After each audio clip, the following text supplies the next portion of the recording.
સૌ પ્રથમ તો નાના બાળકોએ જે અહીંયા કાર્યક્રમ આપ્યો એ બદલ એમને અભિનંદન આપું છું. બંને વિદ્યાર્થીનીઓએ અહીંયા પોતાની વાત કરી એ બદલ એમને પણ અભિનંદન આપું છું. પણ તમારી એક વાત સુધારું, આજે સ્વતંત્રતા દિવસ નથી. સ્વતંત્રતા દિવસ 15 ઓગસ્ટે છે, 26 જાન્યુઆરીએ પ્રજાસત્તાક દિન છે. એનું કારણ જે આપણે આ બધી ભૂલ કરીએ છીએ એનું કારણ એ છે કે આપણને પ્રજાસત્તાક દિન વિશે કશી સમજણ પડતી નથી. સ્વતંત્રતા દિવસની સમજણ પડે કે અંગ્રેજો ગયા, એમનો ઝંડો ગયો, જવાહરલાલે આપણો ઝંડો લહેરાઈ ગયો, આઝાદ થઈ ગયા, એમાં સમજણ પડે. પણ પ્રજાસત્તાક દિનમાં 26 જાન્યુઆરીમાં સમજણ નથી પડતી. એનું કારણ એ છે કે એ દિવસે આપણે આપણા બંધારણનો અમલ શરૂ કર્યો. આપણે ખરેખર તો આજના દિવસે 1950 ભારત બનાવ્યું, એ પહેલા ભારત નહોતું. આ વાત બહુ સમજાતી એટલે આપણને સમજણ પડતી નથી. મોટે ભાગે 26 જાન્યુઆરીએ આજ બધું થયા કરે છે કર્મકાંડની જેમ, અને બંધારણ વિશે આપણે કશી વાત પણ કરતા નથી અને આપણને કશી સમજણ પણ પડતી નથી. મને ખબર નથી અહીંયા કેટલા શિક્ષકો છે, કેટલા અધ્યાપકો છે કે જેમણે બંધારણ જોયું, દર્શન કેટલા એ કર્યા, મને ખબર નથી. બરાબર, મોટે ભાગે આપણે બંધારણ જોતા નથી અને પછી બંધારણ વિશે સમજવાની વાત તો પછી આવે. એટલે મને એમ લાગે કે આપણે બંધારણ વિશે ખાસ કરીને સમજવાની જરૂર છે. તમે બધા શિક્ષકો થવાના છો, અહીંયા બધા શિક્ષકો અને અધ્યાપકો બેઠા છીએ, આપણે બધા મિત્રો છીએ. હું પણ શિક્ષક જ હતો, અધ્યાપક હતો એક કોલેજમાં અને પ્રિન્સિપાલ હતો. એટલે કહું છું કે આપણે બધા મિત્રો જ, અને આપણે આ બંધારણ જેનો અમલ આપણે 26 જાન્યુઆરીએ શરૂ કર્યો 1950, એને સમજવાની કોશિશ કરવાની છે. બંધારણની જે પહેલી લીટી છે આમુખ, આ આમુખમાં આપણે 5 શબ્દો વાપર્યા છે. ભારત કેવું હોય, તો એમાં આપણે એમ લખ્યું છે કે ભારત સાર્વભૌમ હોય, સમાજવાદી હોય, ધર્મનિરપેક્ષ હોય, લોકશાહી હોય અને પ્રજાસત્તાક હોય. આવું આપણે લખ્યું. મને તો આ પ્રજાસત્તાક શબ્દ ગમતો નથી. એનું કારણ છે કે રાજાઓ હતા માટે આપણે પ્રજા હતી. આપણે હવે રાજાઓ નથી માટે આપણે પ્રજા નથી. ભારતના બંધારણમાં આપણે શું છીએ? આપણે નાગરિક, આપણે પ્રજા નથી. હજુ હમણાં 2 દાડા પહેલા ગોંડલના મહારાજાનો રાજ્યાભિષેક થયો. અરે ભાઈ, ગોંડલનું રાજ્ય જ નથી તો પછી રાજ્યાભિષેક શાનો? થોડા વર્ષો પહેલા વડોદરામાં આવું થયું, વડોદરાના રાજાનો રાજ્યાભિષેક. એવું આવે, છાપાઓમાં પણ આવે, ટીવી ચેનલો ઉપર પણ આવે. એટલે આ બધા મગજમાંથી હજી રાજાઓ જતા નથી. બરાબર. અને આપણા મુખ્ય પ્રધાન, આપણા વડાપ્રધાન, આપણા પ્રધાનો, આપણા ધારાસભ્યો, આપણા સંસદ સભ્યો, એ બધાના મગજમાં ઘણી વાર ઘૂસી જાય છે કે અમે રાજા છીએ. બરાબર. એટલે આપણે એમના મગજમાંથી પણ આ કાઢવાનું છે કે તમે રાજાઓ નથી, અમારા ચૂંટાયેલા પ્રતિનિધિઓ છો. આ બહુ મહત્વની વાત છે, એ આપણે સમજવાની આવશ્યકતા છે. એટલે આપણે ભારત કેવું બનાવ્યું? સાર્વભૌમ, સમાજવાદી, ધર્મનિરપેક્ષ, પ્રજાસત્તાક અને લોકશાહી, આવું ભારત આપણે બનાવ્યું. બરાબર. આ બધા શબ્દો વિશે બહુ લાંબી ચર્ચા થઈ છે. અને બીજો એક અગત્યનો મુદ્દો કે આપણે ભારત શું કરવા બનાવ્યું? આવું બનાવ્યું ના હોત તો ના ચાલે.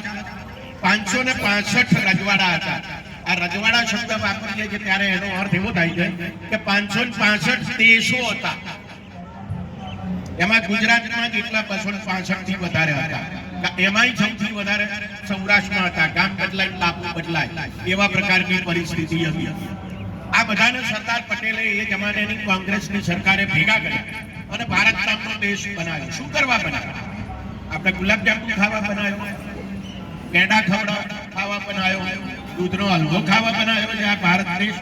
ના. આપણે બંધારણની પહેલી લીટીમાં લખ્યું છે કે આપણે શું કરવા ભારત દેશ બનાવ્યો. તો એમાં લખ્યું છે કે આપણે સ્વતંત્રતા જોઈએ છે. બરાબર. આપણે ન્યાય જોઈએ છે, આપણે સમાનતા જોઈએ છે, આપણે વ્યક્તિનું ગૌરવ જોઈએ છે, આપણે સાથે સાથે બંધુતા જોઈએ. એટલે ન્યાય, સ્વતંત્રતા, સમાનતા, બંધુતા અને રાષ્ટ્ર, આ બધું હોય એવા રાષ્ટ્રની એકતા અને અખંડતા. આજે આજકાલ દેશભક્તિનો રોગ ફાટી નીકળ્યો છે, બરાબર? તમે જય શ્રી રામ બોલો તો દેશભક્ત છો, નહીં તો દેશદ્રોહી. તમે અમને ટેકો આપો તો તમે દેશભક્ત છો, રાષ્ટ્રભક્ત છો, નહીં તો તમે દેશદ્રોહી છો, અર્બન નક્સલ છો, વગેરે વગેરે આવી બધી વાતો ચાલે છે. મહત્વનો મુદ્દો એ છે, મેં નક્કી કર્યું હતું કે હું ભારતમાં જન્મ. તમે કોઈએ નક્કી કર્યું હતું કે તમે ભારતમાં જન્મો? એનો અર્થ એ થયો કે આપણે બધા ભારતમાં જન્મ્યા ને એ એક અકસ્માત. દુનિયાની કોઈ પણ વ્યક્તિ એ નક્કી નથી કરતી કે ક્યાં જન્મે.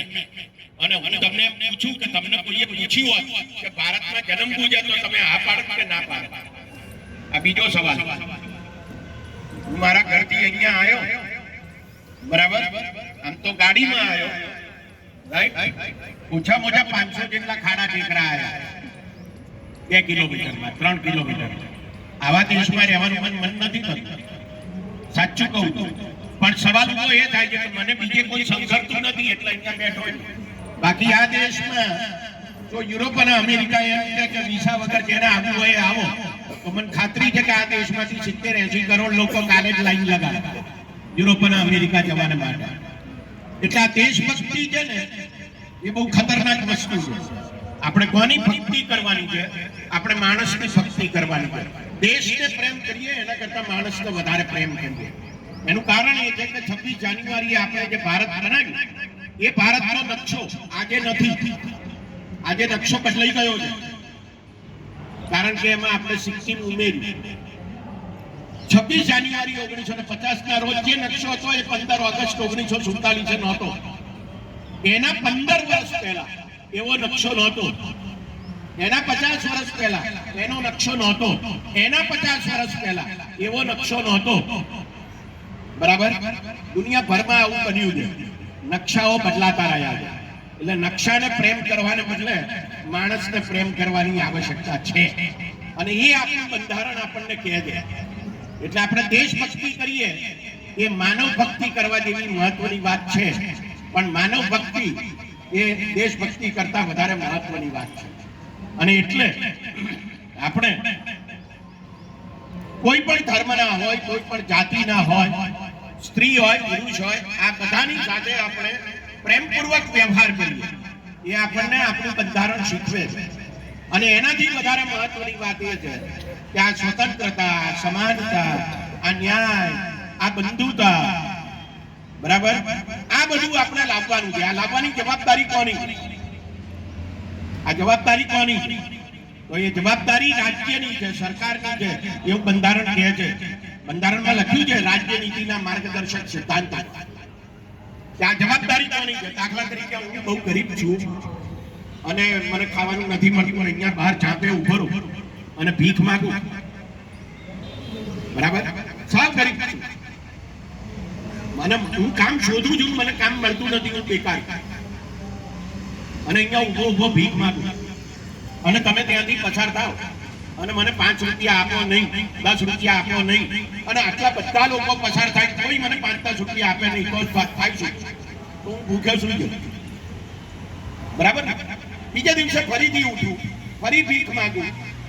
એવું દિવસો સુધી ચાલ્યા કરે. 25-50 દિવસ જાય મને કોઈ 5-10 રૂપિયા આપે નહીં તો હું મરી. સીધી સાદી વાત. હવે સવાલ તો એ થાય છે કે તમે ત્યાંથી પસાર થયા અને મને 10 રૂપિયા આપ્યા તો શું કરું? તો હું પેલી ચાની રેકડીએ જઉં, ચા બિસ્કિટ લઉં, ખાઉં અને જીવું, બરાબર? તમે મને 10 રૂપિયા આપ્યા એ શું છે? એ પ્રેમ છે, એ કરુણા છે, એ દયા છે, એ ધર્મ. પણ મેં 10 રૂપિયા પેલી ચાની દુકાન વાળાને આપ્યા ને એની પાસેથી ચા અને બિસ્કિટ ખરીદ્યા, એ શું છે? એ બજાર છે, એ માંગ અને પુરવઠો છે, એ પૈસા છે, એ કિંમત છે, બરાબર? અને એનો અર્થ એ થયો કે જો હું ખિસ્સામાંથી 10 રૂપિયા ના આપું તો હું મરી જઈશ. તો મારે મરી જવાનું, આ દેશના નાગરિક તરીકે ના. હું ભૂખ્યો ના મરી જાઉં, હું સારી રીતે જીવું, એની જવાબદારી સરકારની છે. એ ભારતના બંધારણમાં લખેલું છે. અને જો સરકાર એ જવાબદારી અદા ના કરતી હોય તો સરકારની ટીકા કરવી એ મારો અધિકાર, એ મારી સ્વતંત્રતા. એટલે આપણે આ ભારત બનાવ્યું છે એ આપણા માટે બનાવ્યું છે. જો એ મને શાંતિથી જીવવા ના દે, સલામતીથી જીવવા ના દે, સુખેથી જીવવા ના દે તો આ ભારત નકામ. આ વાત મને લાગે છે કે આજના દિવસે આપણે ખાસ સમજવાની જરૂર છે કે જ્યારે આપણે બધા ધર્મના, જાતિના ભેદભાવોથી ગ્રસ્ત થઈ ગયા છે, આપણા મગજમાં એક જ વાત ઘૂસેલી છે કે આ પટેલ છે, આ વાણિયો છે, આ દલિત છે, આ આદિવાસી છે, આ સ્ત્રી છે, આ પુરુષ છે, આ મુસલમાન છે, આ હિન્દુ છે, આ ખ્રિસ્તી છે, આ બધું જે આપણા મગજમાં ઘૂસેલું છે એમાંથી આપણે આગળ ઉપર ઉઠીને આપણે માણસ તરીકે જીવવા માટે તૈયાર થતા નથી. આટલા બધા ભેદભાવ વાળો સમાજ એ ખરેખર યુરોપ અમેરિકામાં નથી. આપણે એટલા બધા ભેદભાવો અને હિંસામાં જીવીએ છીએ. દેશમાં 80 કરોડ લોકો ગરીબ છે. હું ને તમે ગરીબ નથી. આપણામાંના ઘણા બધા ઇન્કમ ટેક્સ ભરનારા માણસો છીએ અને ઇન્કમ ટેક્સ ભરનારાઓની સંખ્યા 6 કરોડ છે. 6 કરોડ તો રિટર્ન ભરનારા છે, 7 કરોડ. એમાંથી ખરેખર ટેક્સ ભરનારા તો 4 કરોડ છે. અને આપણે બધા આમાંના મોટા ભાગના છીએ અહીંયા. તો આપણે તો બધા ધનવાન છીએ. તો સવાલ ઉભો એ થાય છે કે વડાપ્રધાને હમણાં થોડા દિવસો પહેલા ચૂંટણી હતી ને કહ્યું હતું કે 5 કિલો મફત અનાજ બીજા 5 વર્ષ આપીશું. એનો અર્થ એ થયો ને કે 80 કરોડ લોકો આજે ગરીબ છે અને હજુ 5 વર્ષ ગરીબ રહેવાના છે. એનો અર્થ જ એવો થયો. તો આ ગરીબી દૂર કરવી એ કોની જવાબદારી છે? એ સરકારની જવાબદારી. અને સરકાર જો આ જવાબદારી અદા ના કરતી હોય તો મને લાગે છે કે એવી સરકારની ટીકા કરે, એવી સરકારની શાન ઠેકાણે લાવતા એ નાગરિક તરીકેની આપણી ફરક. જો આપણે નાગરિક તરીકે આ જાગૃતિ ન બતાવીએ તો સરકારો બહુ બદમાશ છે, દુનિયાભરમાં બદમાશ સરકાર. એ મને ને તમને ચૂપ કરી દેવાને માટે જાત જાતના રસ્તા આપતા. એટલે જેમ બજાર તમને મોહે છે એમ સરકાર પણ તમને મોહમાં નાખે. ટીવી પર ઐશ્વર્યા રાય ને કરુણા કપૂરની જાહેર ખબર આવે ને સાબુ સાથે જાહેર ખબર આવે તો તમે એમ સમજો કે ના આ સાબુ ઘસવાથી ઉપાળા થવા. ખરેખર આ સાબુ ઘસવાથી ઉપાળા થવાતું નથી, પણ તમે એ સ્વીકારો છો અને પછી એ સાબુ બજારમાં ખરીદવા જાઓ. આવું જ રાજકીય નેતાઓ પણ કરે છે, કોઈ પણ પાર્ટીના હોય. આ મોહમાંથી, બજારના મોહમાંથી અને સરકારના નેતાઓના મોહમાંથી આપણે બહાર નીકળવાની આવશ્યકતા છે. જો આપણે એ કરીશું અને એક નાગરિક તરીકે ચેતા થઈશું તો મને લાગે છે કે સૌથી મહત્વનું પ્રદાન હશે આજના દિવસે. એક અગત્યનો મુદ્દો આ છે કે આપણે જે આઝાદી પ્રાપ્ત કરી છે, આ ઝંડાને માટે કેટલા લોકોએ બલિદાનો આપ્યા, બરાબર? અને એ બલિદાનોને આપણે સાર્થક કરવાના. જો આપણે સાર્થક કરવા માટેનો પ્રયત્ન કરીશું તો આ દેશના નાગરિક તરીકે આપણે કંઈક કામ કર્યું ગણાશે. હું એમ માનું છું કે મારી અને તમારી આઝાદી એ દેશની આઝાદી કરતા પણ વધારે મહત્વની વાત છે. ચાઇના આઝાદ છે કે નહીં? ચાઇના અંગ્રેજોની ગુલામ હતું પણ નહીં, આજે તો નથી. ચાઇના આઝાદ છે પણ ચાઇનાના લોકો ગુલામ છે. એટલે દેશ આઝાદ હોય ને લોકો ગુલામ હોય એવું બને. આ સમજવાની જરૂર છે. આપણે બધા દેશની આઝાદીની વાત કરીએ છીએ, માણસોની આઝાદીની વાત કરતા જ નથી. માણસોની આઝાદી મહત્વની. દેશ તો આઝાદ થતા થઈ ગઈ, એ થવાનો જ હતો કાળક્રમે. એ ત્યારે ના થયો તો બીજા 15 વર્ષ પછી થાત જ. દુનિયાનું રાજકારણ એ કહે છે. રાજાઓ જવાના જ હતા તો ગયા, પણ સવાલ ઉભો એ થાય છે કે મારી અને તમારી આઝાદીનું શું, મારી અને તમારી સ્વતંત્રતાનું શું, મારી અને તમારી વચ્ચેની સમાનતાનું શું? સલમાન ખાન પેલો કાળિયાર હરણ વાપરે મારે સલમાન ખાન, અને એને બચાવવા માટે રાત્રે 1 વાગે અદાલત બેસે. મારા તમારા માટે અદાલત બેસે રાત્રે 1 વાગે. ક્યાં છે સમાનતા? સમાનતા ક્યાં છે? પેલો ગરીબ માણસ કે ઝૂંપડામાં રહે છે. હું હજી ગઈકાલે અહીંયા સાબરકાંઠાના એક ગામડામાં ગયો હતો અને ત્યાં 3 તાલુકાના આદિવાસી ભાઈઓ અને બહેનો આવ્યા હતા. મેં 20 રૂપિયાની નોટ ખોલીને બતાવ્યું કે આમાં કોનો ફોટો છે, તો એમને ખબર નહોતી. 50% લોકોને 15 થી 20 જણાને ખબર જ નહોતી કે આ ગાંધીજીનો ફોટો છે. ગાંધીની તો વાત જ છોડો, ગાંધીજીનો ફોટો છે એ ખબર નથી કે રોજ ખિસ્સામાં લઈને ફરે છે. આ દેશમાં આપણે જીવીએ છીએ. આંબેડકરની તો વાત જ બાજુ પર મૂકો. તો આ જ્ઞાન આપણે પ્રાપ્ત કરવાનું. આજકાલ માહિતીનો જમાનો છે. વોટ્સએપ ઉપર અને ફેસબુક ઉપર માહિતીનો ઢગલો ફેંકાય છે, પણ આપણે એમાંથી જ્ઞાન પ્રાપ્ત કરવાનું છે. આપણી બુદ્ધિને વિકસાવવાનું. યાદ રાખો, છેલ્લી વાત કરું, ક્યારે આ રાજ્ય નામની સંસ્થા, સરકાર નામની સંસ્થા અસ્તિત્વમાં આવી? ત્યારે આવી કે જ્યારે આપણે ગુફાઓમાં જીવતા હતા, હરણ મારતા હતા, વાઘ મારતા હતા, કબૂતર મારતા હતા, મારીને ખાતા હતા, ગુફાઓમાં રહેતા હતા આપણે બધા. પછી આપણને બીક લાગી કે તમે મને મારીને લઈ જાવ છો મારું કબૂતર, તમે મને મારીને મારું હરણ લઈ જાવ છો, આવું ના ચાલે. એટલે આપણે બધાએ ભેગા થઈને આપણામાંના કોકને કીધું કે તું રાજા, તું હવે કાયદા બનાય, અમે અંદર મારીશું નહીં, તું નિયમો બનાય, અને જો કોઈ મારે, જો કોઈ લૂંટે, જો કોઈ ચોરી કરે તો તારે સજા કરવાની, તારે કાયદા બનાય. એમ કરીને આપણે રાજ્ય નામની સંસ્થાની શરૂઆત કરી. અને એ જ આપણા બંધારણમાં લખેલું છે, વી ધ પીપલ ઓફ ઇન્ડિયા. આ પહેલા 3 શબ્દો છે. એનો અર્થ એ થાય છે કે આપણે કરાર કર્યો છે. આ બંધારણ જે આજના દિવસે અમલમાં આવ્યું એ એક કરાર છે. એને થિયરીમાં તો સોશિયલ કોન્ટ્રાક્ટ, સામાજિક કરાર તરીકે ઓળખવામાં આવે. આ બંધારણ એક કરાર છે મારી અને તમારી વચ્ચે શાંતિ જાળવવાનો, મારી અને તમારી વચ્ચે સુખ, સમૃદ્ધિ, સલામતી, મજા, આનંદ ઉભા કરવા માટેનો આ કરાર. આ કરારને આપણે માનીએ, સ્વીકારીએ, સમજીએ અને એ મુજબ આપણે પ્રવૃત્ત થઈએ તો મને લાગે છે કે આજના દિવસનો કંઈક સાર્થકતા છે. હું સૌ શિક્ષકો, અધ્યાપકો અને જે શિક્ષકો થવા જઈ રહ્યા છે એમને ખાસ વિનંતી કરું છું કે આપ સૌ બંધારણના દર્શન કરો, બંધારણ થોડું વાંચો. કાયદો છે એટલે સમજવામાં અઘરું પડે એવું છે, પણ બંધારણ વિશે ઘણું બધું લખાયું છે.